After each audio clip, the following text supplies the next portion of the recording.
Antes de dar início aos trabalhos com a mesa de hoje, eu queria convidar o colega Luiz Alberto Tavares, que vai dizer algumas palavras sobre o lançamento da revista Topos. Luiz Alberto, está com a palavra. Então, boa noite Sim. a todos. Com muita alegria que pudemos lançar hoje a nossa revista Topos, número 17. Mas esse sentimento tem, entretanto, um significado muito particular, porque nós tivemos um ano muito difícil com o advento da pandemia e, lamentavelmente, nós vivemos hoje, e de modo ainda mais intenso, os efeitos da forma desastrosa com que essa questão tem sido tratada em nosso país e tem resultado em tantas mortes. Continuamos apreensivos e impossibilitados de atender dos nossos consultórios em outros espaços de trabalho, bem como de nos reunirmos presencialmente em nossa instituição. Mas os membros e participantes do Espaço Mébius, na adversidade e mesmo à distância, seguem sustentando o trabalho de transmissão da psicanálise. Penso que essa edição da Topos é, sobretudo, fruto desse esforço e desse compromisso de trabalho. Eu gostaria, então, de destacar o empenho da nossa colega do Espaço Mébius, Denise Barbosa, na organização e revisão dos textos que compõem esse número da Topos. Queria agradecer também a Paulo Figueiredo, que gentilmente nos cedeu as imagens que ilustram essa revista. São fotografias da série Encantos do Rio, realizadas por ele na Chapada Diamantina, e a revista conta também com o trabalho gráfico de João Paulo Ferreira. Eu vou pedir a Luana que mostre brevemente algumas imagens da revista, para que a gente possa ter uma ideia. E, Luana? Bom, eu acho que não está entrando aí. Bom, essa Bebeto, edição eu posso tentar transmitir. Sim. Se Luana não conseguir, Bebeto, eu posso tentar. Deixa eu Tudo ver se eu bem. consigo aqui. Vou Tá. pôr. Eu gostaria de dizer que essa edição da Topos é composta de 2 sessões, que inclui, na primeira, conferências, e na segunda é composta de artigos. Alguns desses escritos são oriundos da última jornada do Espaço Mébius, em que foi abordado o tema da transferência, e muitos deles questionam como os psicanalistas hoje, impossibilitados de atender presencialmente, podem operar através de novos dispositivos como a internet e os meios digitais. Os demais textos que compõem a revista trazem temas relevantes da psicanálise que articulam a teoria e a prática. Pode passar aí. É só para a gente ter uma ideia assim,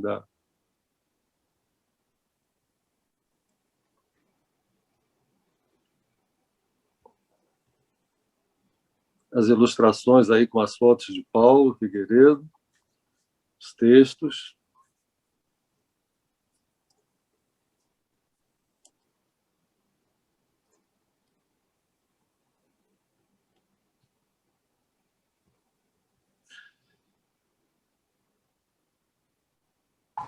Eu acho que está bom. É só para a gente ter uma ideia de como a revista está formatada, tá bom?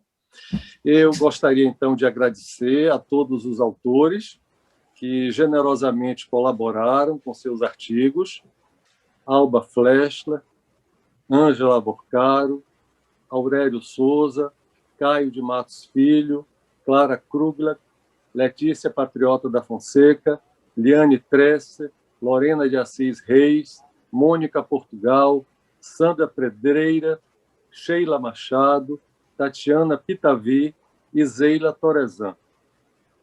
Para finalizar, eu gostaria de agradecer particularmente a Charles Melman, a Jean-Jacques Tissilé e a Henrique Forge, que prontamente permitiram a tradução e inclusão de seus trabalhos em nossa revista, e também a colega Maria Auxiliadora Fernandes, pela colaboração na tradução.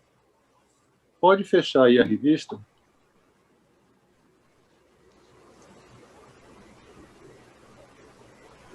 E, para concluir, informar para vocês que a Topos está disponível no site do Espaço Mébios. Desejo a todos uma boa leitura. Muito obrigado.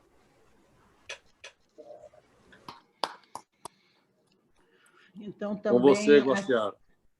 Também aqui, em nome do Espaço Mébios, Luiz Alberto, eu quero parabenizar a comissão editorial, parabenizar os colegas que têm seu texto na revista, e eu tenho certeza que é um êxito total. E vamos fazer a leitura, espero que todos se interessem. Agora, então, eu queria fazer a abertura do Fórum Institucional, do qual eu sou coordenadora, e convidar Aurélio Souza e Tarcísio Andrade. Aurélio é membro do Espaço Mébios, é um dos nossos fundadores, né? E vai nos falar sobre para que serve uma instituição de psicanálise. E Tarcísio depois irá fazer um debate, uma interlocução com Aurélio. Tarcísio, que é também psicanalista, já participou de várias instituições aqui na Bahia e é nosso parceiro de sempre. Então, quero comunicar que a fala de Aurélio deve ser em torno de 30 minutos e a fala de Tarcísio em torno de 10 minutos, para que depois possamos abrir para os colegas presentes que queiram fazer perguntas. Oi, doutora. Questões. E esperamos que, de fato, possa funcionar como um fórum, né? Um fórum aberto, que todos que queiram possam perguntar, não se inibam, e nós estamos aqui para isso mesmo. O fórum é aberto por isso, porque é um momento de que todos podem se manifestar. Então, passo a palavra a Aurélio agora. São 20 para as 9 agora, Aurélio. Você me avisa quando eu estiver em cima do tempo quase, tá bem? Certo. Por favor. Uhum. Bom, eu quero lhe agradecer por fazer o convite para abrir essa atividade do Espaço Mébios para 2021. Embora eu vá falar sobre a questão institucional, mas acho importante colocar algumas questões prévias à instituição e que dizem respeito à psicanálise, porque qualquer coisa que seja elaborada para falar da psicanálise, ela se constrói sempre entre dois lugares. Um que é da análise em intenção e o outro que é da análise em extensão. Assim, antes de falar sobre as instituições na psicanálise, vou colocar algumas questões que me parecem importantes sobre o que é a psicanálise. Uma pergunta que tem sido feita e acompanhada por outras do que é o inconsciente e como se produz um analista. Qual a importância que a instituição tem? De início, vou considerar que uma psicanálise é aquilo que se espera de um analista. Em seguida, levar em conta a condição do inconsciente como uma crença que foi descoberta pelas histéricas muito antes de Freud, mas que foi inventada por Freud e depois ressignificada por Lacan como uma condição que se fundamenta na linguagem. E o que quer dizer isso para a psicanálise? Desde sua invenção, que a psicanálise foi tratada como um procedimento curativo, por Freud, inclusive. Lacan, no entanto, em seu retorno a Freud, passou a considerá-la não mais como uma terapêutica, mas como uma condição que viesse ser regulada por uma ética do bem-dizer. Aqui não se trata de dizer o bonito, o correto, o belo, nem mesmo algo que guarde qualquer relação com a eloquência, mas aquilo que deveria reverter aquela noção de dizer, de deixar dizer e bem fazer para se alcançar uma condição que Lacan chamou de um bem-dizer que satisfaz, algo capaz de produzir efeitos na análise. Mais adiante, Lacan, em seu ensino, promoveu uma ressignificação importante em relação à ética da análise. Assim, utilizando-se de uma homofonia no francês, ele retirou da palavra éthique a letra H e acrescentou no sufixo et, para falar de uma pequena etiqueta que passava a regular as relações entre o analista e o analisante, entre o que eles podiam dizer e fazer, que vem a dar no mesmo, segundo Lacan. A partir desse desdobramento que ele foi construindo, em torno dos seminários 15 e 16, ele inventou uma noção importante para a psicanálise, que foi colocar a psicanálise como um discurso. Essa noção do discurso não corresponde ao sentido.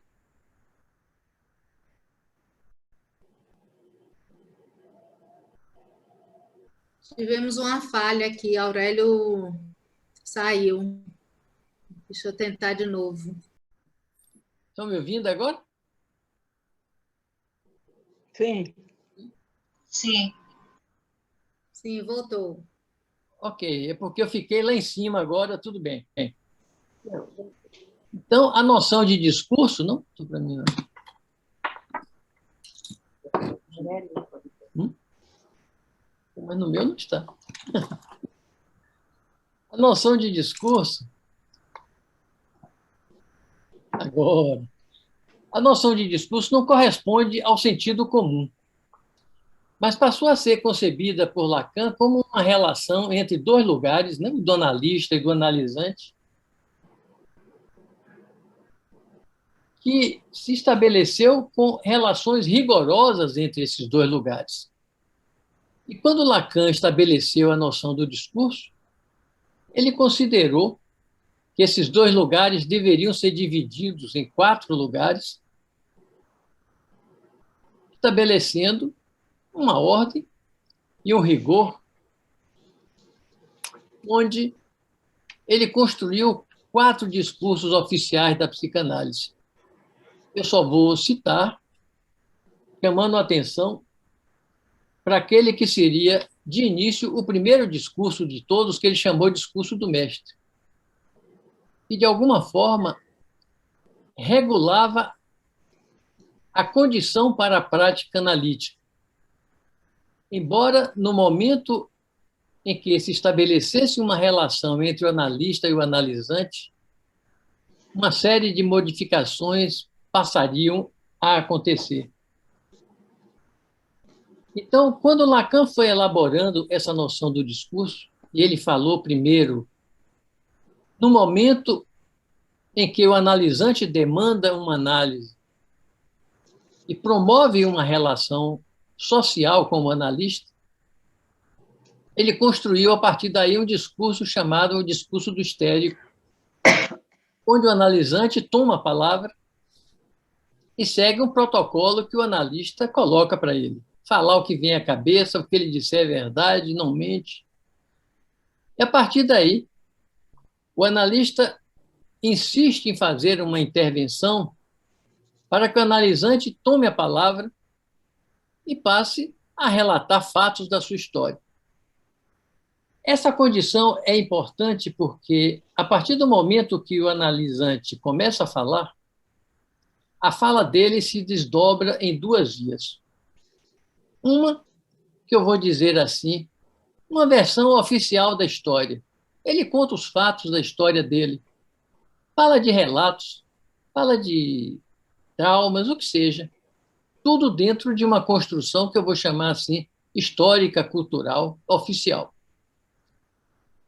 Mas o que é importante que o analista possa ouvir quando o analisante está falando? Eu estou considerando essa questão porque Lacan, em certo momento, comentava que aquilo que é dito pelo analisante fica esquecido atrás do que ele diz naquilo que se ouve. Então, aquilo que o analista ouve é algo que é muito importante, porque passa a ter uma condição do real. Essa dimensão que, de alguma maneira, não só é causa do sofrimento do sujeito, como é causa dos discursos. Assim, Lacan foi rompendo com certas ideias que apareciam desde Freud e passou a colocar a psicanálise como essa prática discursiva, onde o que conta, que passa a ser importante, não é a relação entre duas pessoas, mas entre dois lugares, porque, a partir daí, o analisante ocupa esse lugar como um sujeito, o que quer dizer, portanto, que não é uma pessoa que sustenta o sujeito, e o analista ocupa o seu lugar não como uma pessoa, mas como um semblante de um objeto, fazendo uma relação muito especial no discurso do analista, onde o analista é semblante de objeto, o que significa que não pode tomar poder, que não pode se achar um competente sábio da psicanálise, mas que ele tem que ter tolerância e prudência para ouvir o que o analisante diz. E é importante porque não é uma questão de escutar o que o analisante diz, é de ouvir o que o analisante diz, o que não é a mesma coisa. Assim, a psicanálise deixava de ser uma relação entre pessoas, e Lacan insistiu nisso durante muito tempo, para dizer que ela se transformava numa outra condição, uma relação entre esses dois lugares, formando um discurso onde se fazia um laço entre o sujeito e o objeto. O sujeito ocupado na condição de semblante pelo analista e o analisante como sujeito, o analista como semblante de objeto e o analisante como sujeito. E daí em diante, ele foi considerar uma condição muito curiosa quando ele disse que a psicanálise passava a se constituir como uma prática de uma leitura. Era um discurso sem palavras e uma leitura, o que obrigava a que nós começássemos a acompanhar esse sentido dos discursos e ver o que isso passava a representar para Lacan. Nos anos seguintes, Lacan vai se convencer da importância que foi essa condição discursiva e poder começar a discutir questões do saber que ele havia elaborado desde cedo para considerar o inconsciente como um saber elaborado por uma linguagem. E daí, esse saber no discurso do analista, no discurso do analisante, ou em qualquer um outro discurso, se desdobra. Por um lado, ele passava até a se constituir como um certo conhecimento. Um conhecimento que pode ser colocado na pedagogia, que pode ser colocado na ciência, na medicina, que até algumas religiões passam a usar disso para desenvolver uma ideia enganosa de que, com esse conhecimento, se poderia trabalhar com aquilo que seria o discurso do analista. Mas o que conta para esse desenvolvimento que Lacan foi elaborado é um outro tipo de saber que se desenvolve a partir desse discurso do analista, em que o que conta é esse saber que se inaugura no real. Uma condição, portanto, que não se tem acesso, que não se pode conhecer, identificar, mas é algo que afeta o sujeito sempre na sua história, e eu vou dizer assim, mesmo antes dele ter nascido e de ter sido concebido.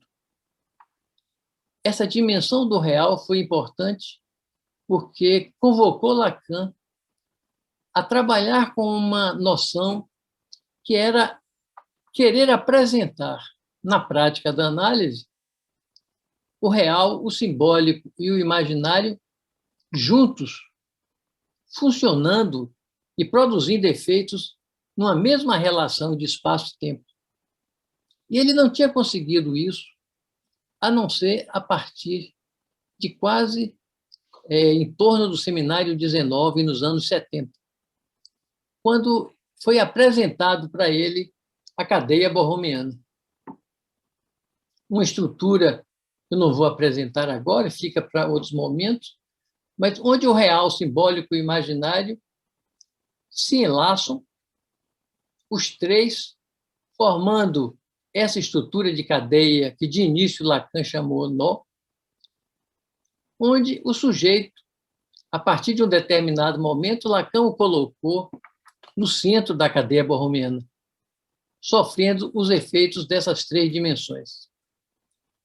Entre as muitas consequências que ele trouxe, eu gostaria de colocar uma importante para a psicanálise, foi a partir do momento que ele fez uma modificação, ele fez um deslocamento dessa noção do inconsciente, como estava em Freud e na sequência de Freud. Porque, a partir dos discursos, o inconsciente passa a ser o efeito dos discursos. É claro que tem uma responsabilidade do analista e do analisante, mas é a produção do discurso onde o inconsciente vai ser colocado.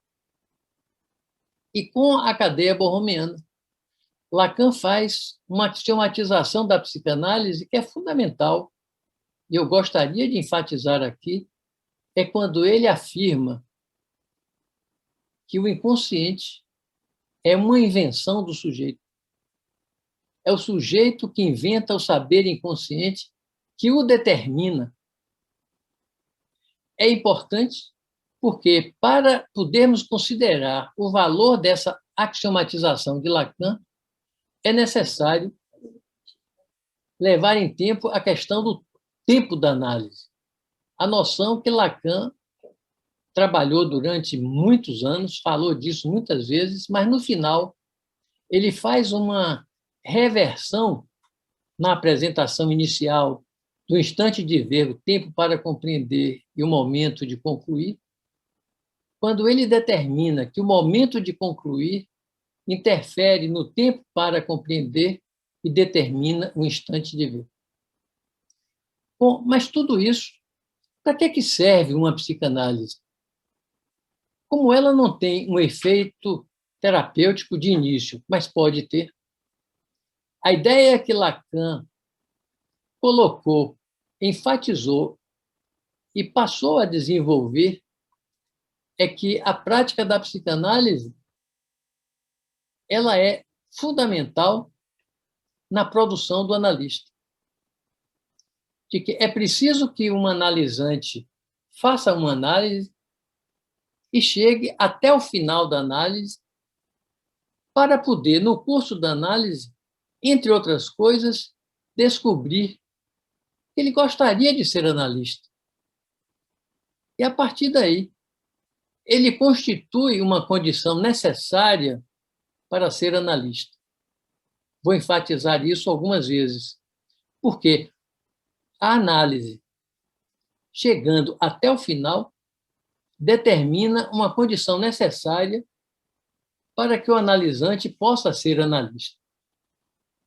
Eu falei do final da análise porque, muitas vezes, a análise não chega ao seu final, ela termina.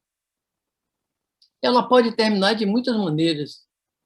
Ou porque o sujeito não quer mais saber do analista, ou porque o analista foi embora, ou porque o analisante viajou, o que seja. Mas o final de análise é uma resolução lógica.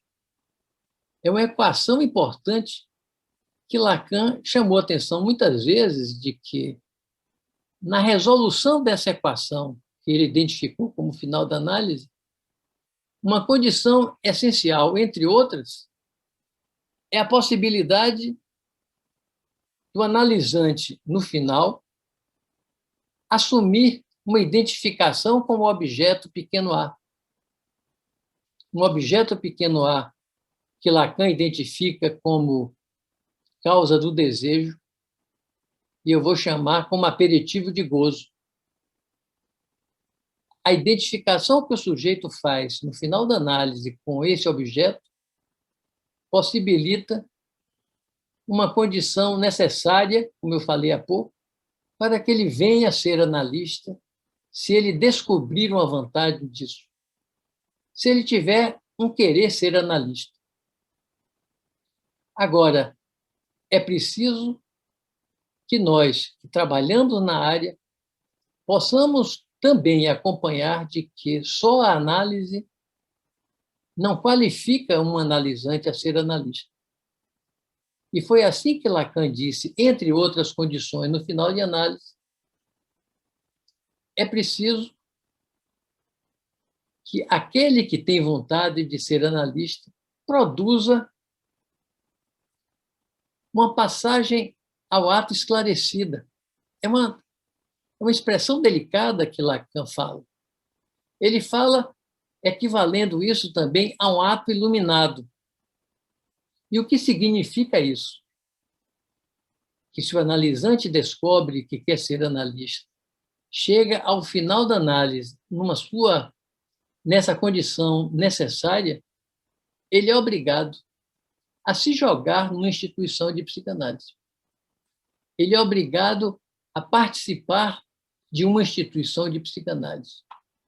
E Lacan chama atenção para isso pela importância de que é preciso que o analista possa compartilhar, entre outros, aquilo que aconteceu com ele no curso da análise, de que possa divulgar o que aconteceu com ele no curso de uma análise, numa prática, se ele já começa a trabalhar como um praticante da psicanálise, para que dentro da instituição, entre outros, ele possa se autorizar como analista. É muito importante essa questão que eu estou colocando aqui, porque quando Lacan fala do se autorizar como analista, essa expressão traz, às vezes, bastante discussões, porque quando essa axiomatização que Lacan fez foi divulgada, no rigor da questão que Lacan colocava, ele dizia o analista se autoriza por ele mesmo ou dele mesmo, colocando a questão da tradução para o brasileiro. Mas, muitas vezes, nós vemos transcrito essa questão que Lacan colocou, e em discussões, a condição de que as pessoas dizem de que o analista se autoriza por si mesmo. Não é por si mesmo. Não se trata de uma condição reflexiva, egóica do si mesmo. E Lacan vai insistir, portanto, de que, se há analista, ele se autoriza por ele mesmo, pelo trabalho dele, pelaquilo que ele escreve, pelaquilo que ele discute, pelaquilo que ele comparte, entre outros, numa instituição, numa escola, num agrupamento de analistas até. Mas é importante de que ele não se mantenha só, isolado. E Lacan joga com um paradoxo interessante, dizendo de que o sujeito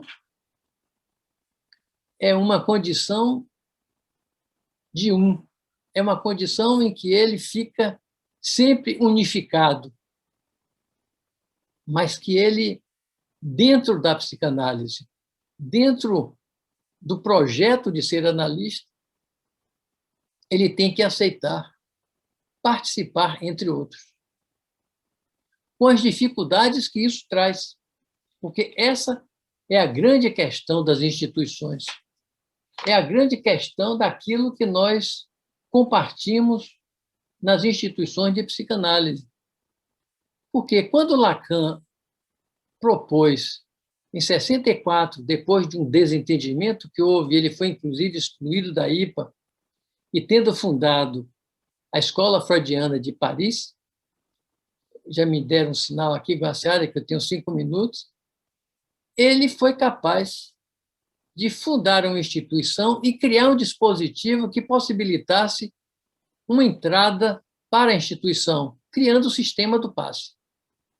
Bastante discutido e que, segundo o próprio Lacan, fracassou, porque o passe passou a ser um dispositivo a ser considerado por um passador. E não é assim que ele colocava durante todo o ensino dele, quando dizia que o analista, se há analista, se autoriza por ele mesmo. Então, essas questões importam muito, porque, no final de análise, quando o analisante aceita a ideia de que quer ser analista e passa a compartir de uma instituição, de um agrupamento, é preciso que, dentro da instituição, seus membros suportem uma questão que Lacan chamou de uma objetivação psicológica, ou até uma dimensão do imaginário, onde cada um pode transportar para a instituição efeitos transferenciais que não foram resolvidos na análise. As lutas de prestígio, as questões de poder, querer passar por cima dos outros, ou, o que é pior, desenvolver uma militância psicanalítica, colocando a psicanálise dentro de um dispositivo social. Porque a psicanálise não é isso. A psicanálise é uma prática dolorosa, de horror. Lacan usa esse significante, à medida que ela busca devolver ao analisante, quando vai chegando ao final da análise, ou no final da análise, aquilo que é o pior para ele, que é o objeto, causa do desejo, o objeto de gozo, que convém a cada um. Mas é preciso que cada um suporte isso, sem fazer rivalidades entre os outros membros da instituição.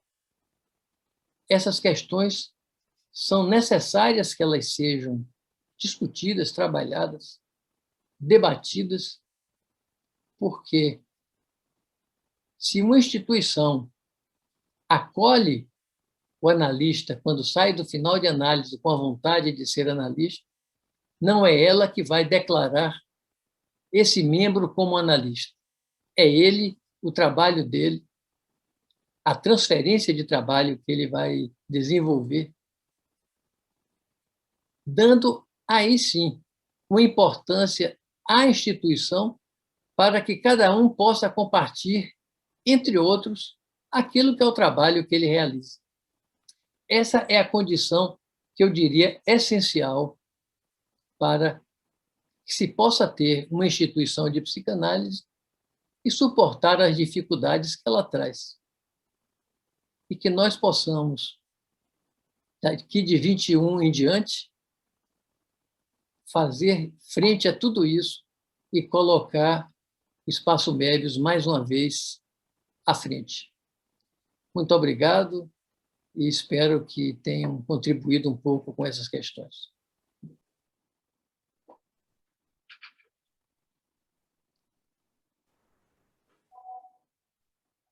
Então, Aurélio, eu quero convidar Tarcísio Andrade para fazer o seu debate ou as suas considerações a respeito do que você falou e do tema. Tarcísio? Pois não, Guaciara. Cadê você? Eu estou aqui. Ah, certo. Estão me ouvindo? Estou lhe vendo. Escutam bem? Ótimo. Agora, sim. Eu fiquei surpreso quando eu recebi o convite, através de uma mensagem de Aurélio, para ser o debatedor desse fórum de abertura do Espaço Médios. Mas antes de dar continuidade, eu devo dizer a vocês que é uma satisfação muito grande estar aqui. Tem um ano que eu não frequento qualquer evento, assim, qualquer instituição, apenas trabalho em casa, faço outras coisas.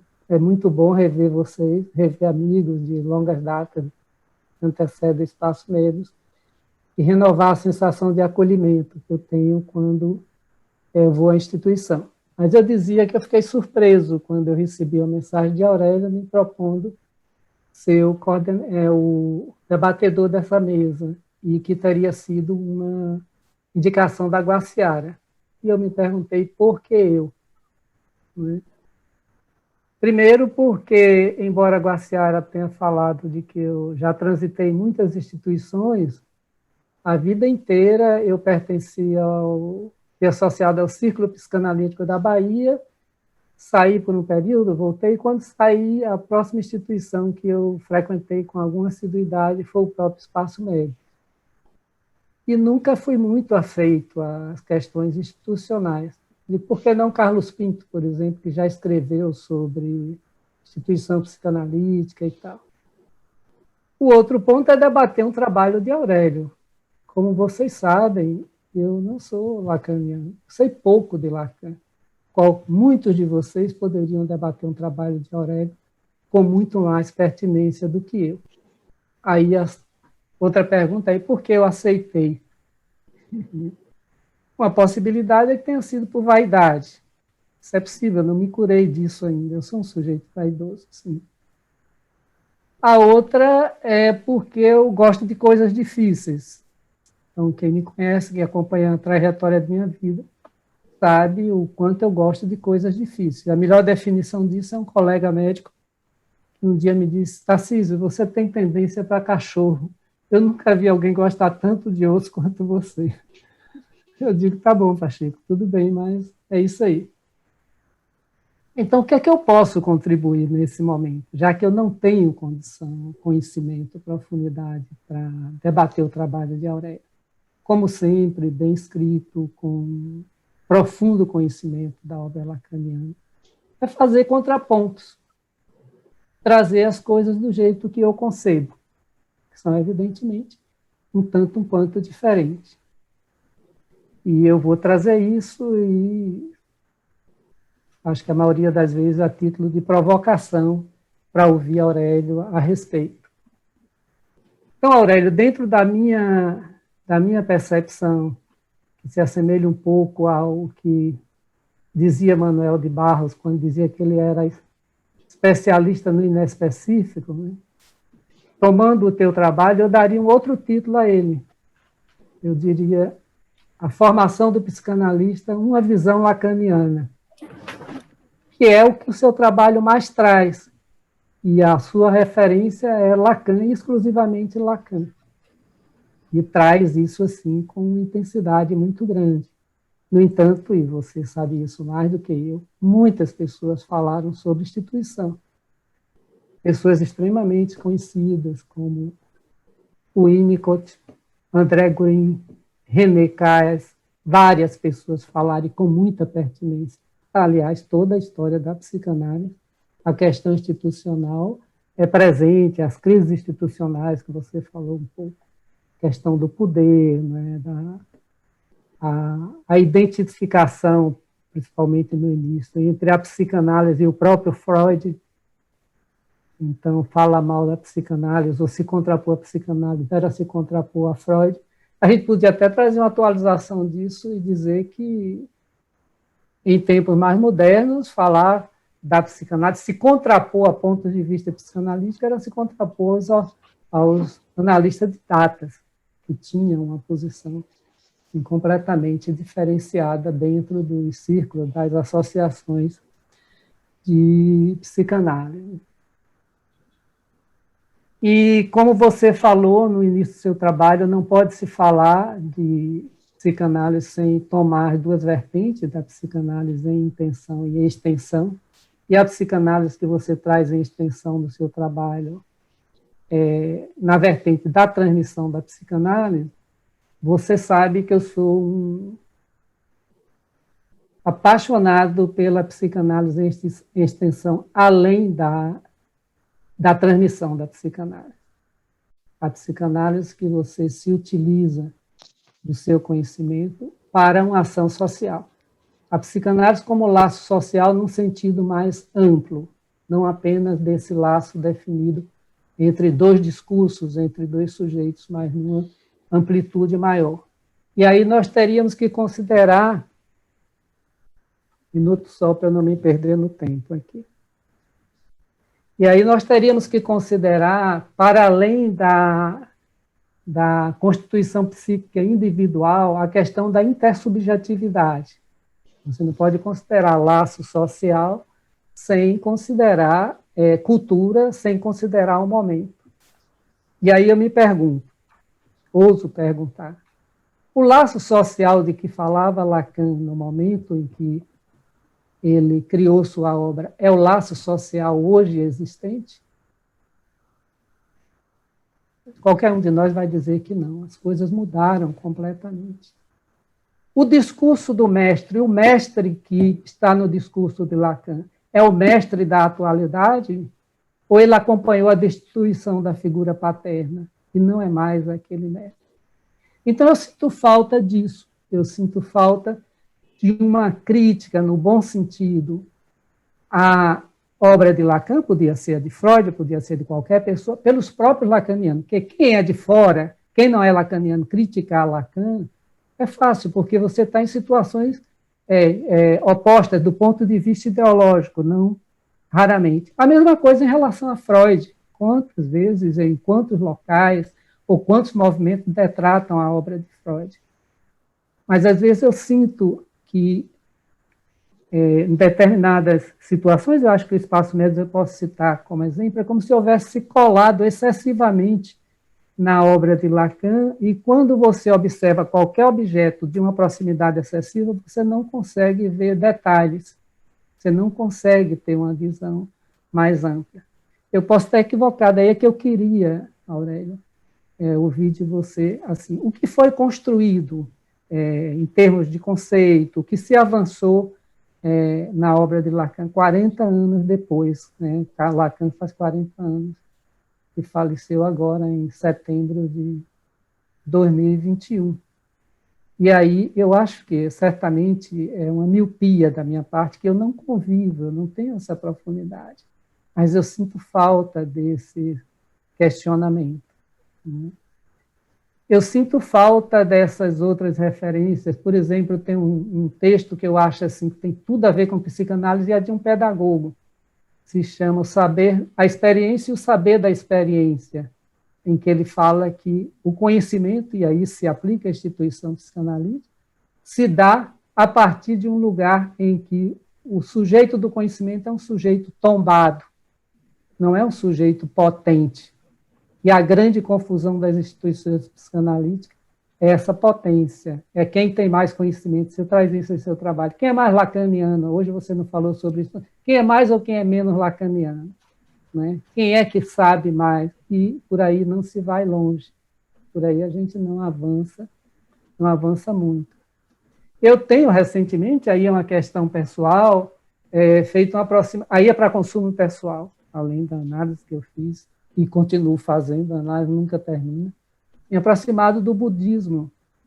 E eu tenho encontrado aspecto do budismo que tem muito a ver com psicanálise. Aliás, tem livros escritos hoje, em que eu li um deles recentemente, em que o autor vai pegando vários psicanalistas, né, o próprio Lacan, Freud, Winnicott, e ele sai contextualizando. Então, a ideia do nirvana, por exemplo, é muito próximo da psicanálise. A ideia a concepção de atenção flutuante tem tudo a ver com atenção plena ou atenção simples. Eu não sei se ainda tem tempo, mas eu trouxe aqui uma coisa, eu não tenho mais tempo.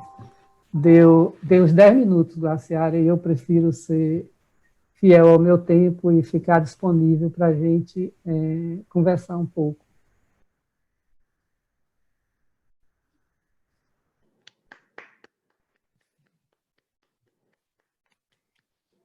Obrigada, Tarcísio.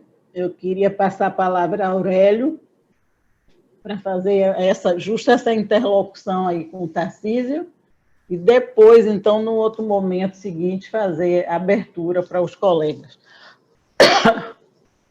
Eu tenho quanto tempo, Guaciara?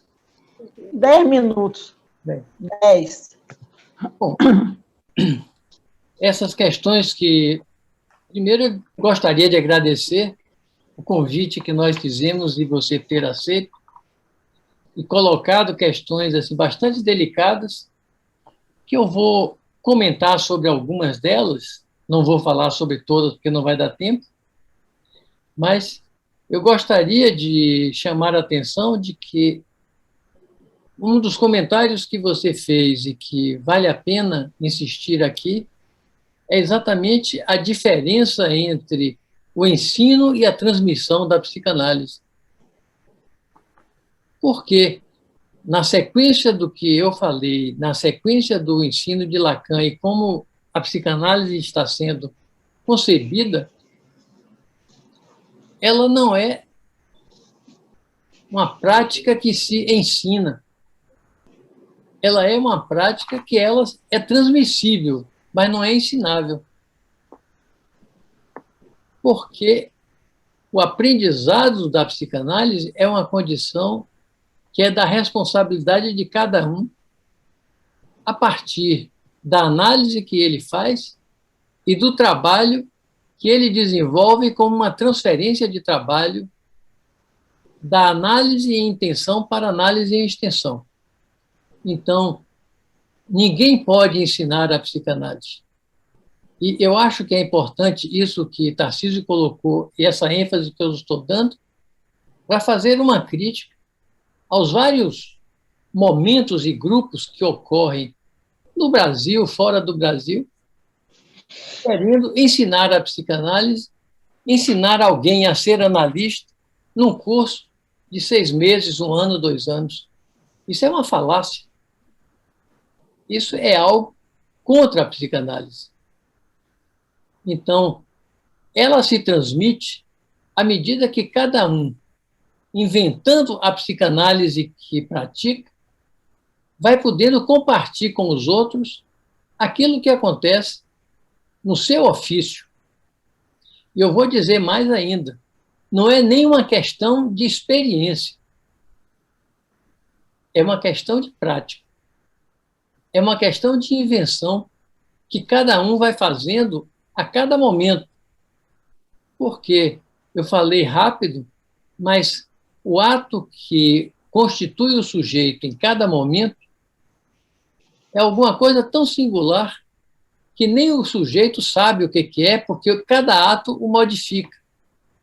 Então, na prática da psicanálise, o que nós podemos compartilhar com os outros é uma ficção, vou usar assim, porque Lacan usa essa palavra, ele não usa no sentido da tradução para o brasileiro como se escreve, mas ele fala com um significante novo, ficção, F-I-X-C-A-O, tio, C cedilha ao tio, que é o que cada um fixa, traz do seu ofício e pode compartilhar com os outros.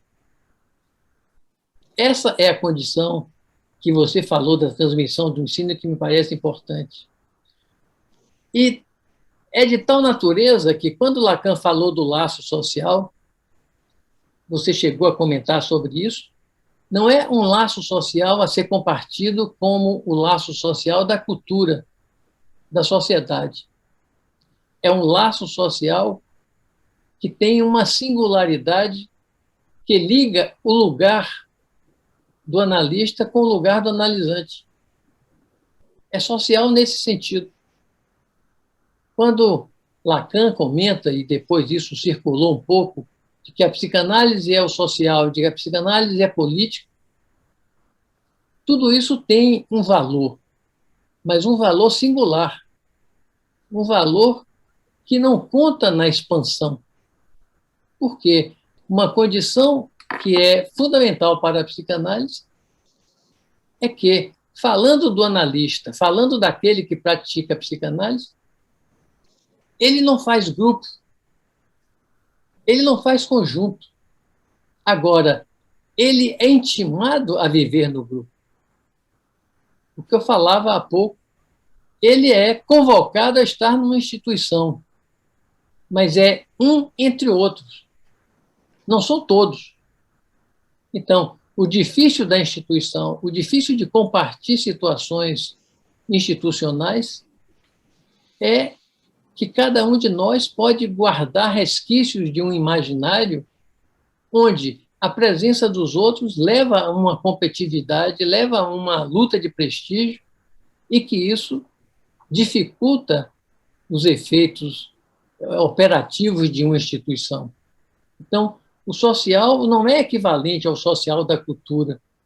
Da mesma forma que quando Lacan fala do mestre e chama atenção para o discurso do mestre, não é para ser tomado como um mestre acadêmico, um mestre da filosofia, um mestre da pedagogia. É um mestre no sentido de um significante que representa o sujeito com alguma mestria, que pode estar até aproximado à questão do significante nome do pai, tudo bem, mas que não é uma questão de ensinar, é uma questão de conduzir, é uma questão de poder levar adiante, como nos discursos, quando ele fala do discurso do mestre. E é preciso considerar de que em qualquer discurso, o mestre representado pelo significante um na posição de agente, ele sofre o efeito de uma impotência discursiva na relação entre o lugar do agente e o lugar do outro, e de uma impossibilidade entre o lugar da produção e o lugar da verdade. Então, o mestre da psicanálise não é o mestre da academia que ensina, não é alguém que possa se colocar com um conhecimento que pode ser mais do que todo mundo. Cada um é responsável por aquilo que pratica, numa análise e intenção, inventando a cada momento. Portanto, a mestria aí é de uma outra ordem.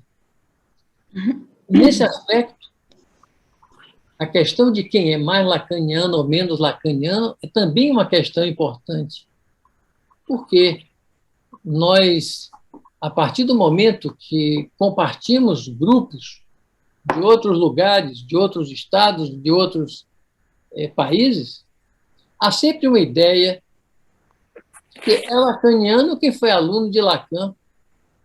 Eu uso no meu trabalho, no momento, quem sentiu o cheiro do mestre.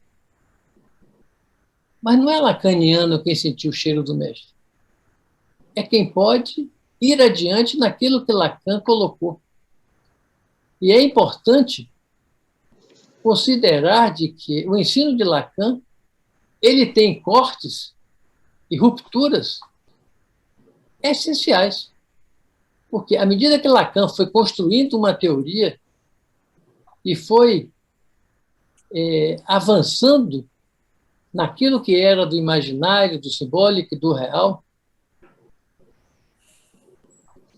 o ensino dele se coloca de uma maneira bastante diversificada.